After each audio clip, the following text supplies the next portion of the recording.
काम किया। हमें मजबूती के साथ लड़ना पड़ेगा। हमें यह बात छोड़नी पड़ेगी कि हमें किसी के सहारे की या किसी बैसाखी की जरूरत है। हम बैसाखी का सहारा ढूंढ ढूंढ करके गर्त के अंदर चले गए हैं। अब ये निकलने का समय है, इससे बेहतर समय नहीं आ सकता है, इससे बेहतर समय नहीं आ सकता है। धीरज गुर्जर जी ने जो बात आपको कही है, नेता बनने का शौक है, 4 मेंबर जिला पंचायत के तुम लड़ा नहीं सकते तो काहे का खाक का नेता बन जाओगे तुम? बताओ कौन नेता बन जाएगा बिना पंचायत का चुनाव लड़ाए हुए? मैं आजाद उम्मीदवार जीता, आजाद जीता था, मैं समाजवादी पार्टी में था, समाजवादी पार्टी के कैबिनेट मिनिस्टर को चैलेंज करके जीता था। और जीतने का नुस्खा बता रहा हूं, जीतने का नुस्खा था, उससे पहले पंचायत का चुनाव था, मैंने पंचायत के चुनाव लड़ाए।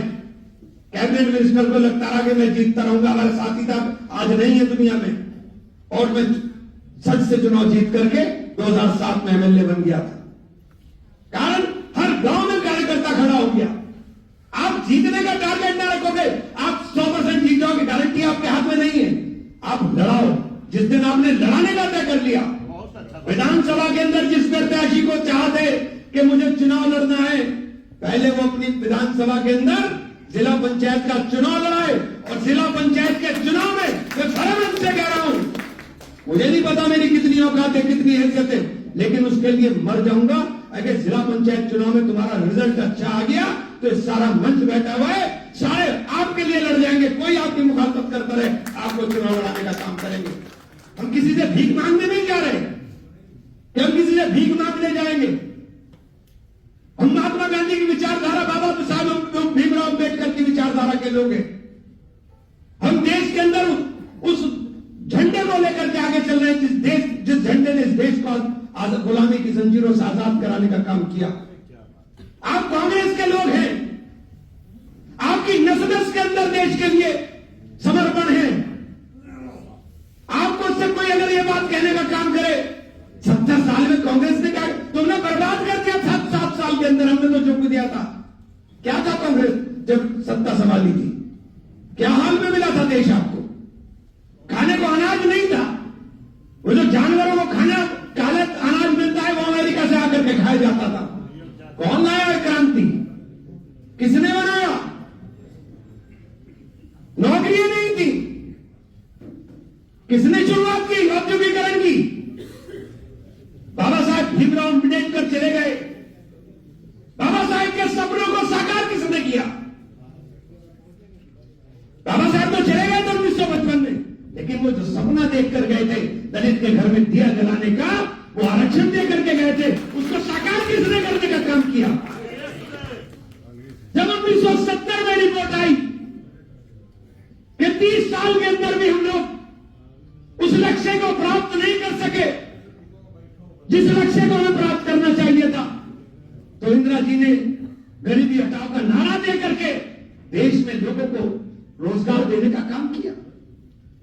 राजीव जी ने स्पेशल ड्राइव चलाई जिसके अंदर दलितों को जो पढ़े लिखे नहीं थे उन पढ़े लिखे लोगों को रोजगार देने का काम किया। उनको सरकारी नौकरियों में किसी को चपरासी भर्ती किया, किसी को माली भर्ती किया, किसी को कुछ भर्ती किया। इंदिरा जी ने बैंकों का राष्ट्रीयकरण कर करके आज कोट पैंट टाई पहन करके हमारे बैठे हुए हैं सचिव साहब, कोट पैंट टाई लगा करके जब बैठते हैं अंदर जाकर के, कोई जनरल मैनेजर है, कोई चीफ मैनेजर है, कोई दलितों में और होते को बड़े किसकी देन है? ये कांग्रेस की देन है। हम अपने बारे में भूल जाते हैं।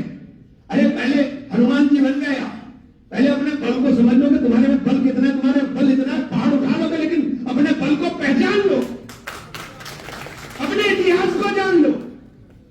आज सनातनी पूरे देश में चिल्लाने का काम जो कर रहे हैं, इनसे ये पूछ लीजिए ढोंगी सनातनियों से कि सनातन के ऊपर सबसे बड़ा संकट इस वक्त बांग्लादेश के अंदर है, लेकिन प्रधानमंत्री के मुंह पर ताला है क्योंकि प्रधानमंत्री के मित्र की बिजली बांग्लादेश में जा रही है। बांग्लादेश में हिंदुओं पर अत्याचार हो तो तुम्हारे अंदर खामोशी है। अडानी मित्र है उनका, अडानी मित्र है उनका। 18,000 टन तेल दिसंबर 26 तक बांग्लादेश को बेचा जाएगा। बांग्लादेश वो देश जिस देश को इंदिरा जी ने बनाया, और जब इंदिरा जी ने उसके साथ संधि की, उस संधि में मेंशन कर दिया कि वहां के हिंदुओं के ऊपर अगर अत्याचार होगा तो भारत की सेना किसी भी समय बिना पूछे इंटरवीन कर सकती है। ये इंदिरा गांधी थी, ये मुकाबला करेंगे इनसे, इंदिरा जी से ये करेंगे मुकाबला। अपने देश के अंदर 24 घंटे बुलडोजर चल रहा है, कहां पे चलता है? दरगाहों पे चलेगा, मस्जिदों पे चलेगा, मदरसों पे चलेगा। क्यों चल रहा है? क्योंकि इनको इस एजेंडे के ऊपर नफरत पैदा करनी है। अगर इतने हिंदू प्रेमी हो तो हिंदुओं पर अत्याचार हो रहा है, उनकी बिजली काट दो, 2 मिनट में घुटने पर आ जाएंगे, लेकिन नहीं काट रहे। ये बात जो आपको बोल रहा हूं, ये जनता में बोलनी है। हमारे अंदर अपने आप दम होना चाहिए लड़ने का, और जिस दिन दम पैदा कर लिया, तय कर लो कि 12 जनवरी को हमारी नेता प्रियंका जी का जन्म दिवस है। उस जन्म दिवस के दिन हम एक संकल्प लेकर कहते हैं कि हमें हर कीमत में उत्तर प्रदेश के अंदर कांग्रेस को पुनर्जीवित कर करके खड़ा करना है। उस समृद्ध इतिहास की तरफ लेकर कहना है कांग्रेस को, जो समृद्ध इतिहास कांग्रेस का था। तो आप सारे के सारे कर्णधारों, लंबी बात नहीं करूंगा, लेकिन सारे कर्णधारों, जिसको चुनाव लड़ने की चाहत है, जिसके अंदर ये मन में इच्छा जाग रही है कि मैं चुनाव लड़ूं, जाकर के पहले पंचायत के चुनाव की तैयारी कर लो। पंचायत के चुनाव ऐसा चुनाव है, हर जगह आपका आदमी खड़ा हो जाएगा, हर गांव में आपकी पार्टी बन जाएगी। गठबंधन की सोचना छोड़ दो। जो गठबंधन करेंगे, पार्टी नेतृत्व करेगा, तय करेगा, हम उसका पालन कर लेंगे। आज नहीं, अभी हमें अपना आप तैयारी करनी है। और गठबंधन में भी तभी लड़ेंगे जब आप में दम होगा। कह रहे जी वो तो हम इतनी सीट दे देंगे, क्यों भाई भिखारी हैं हम, क्यों लेंगे? हम भिखारी है क्या?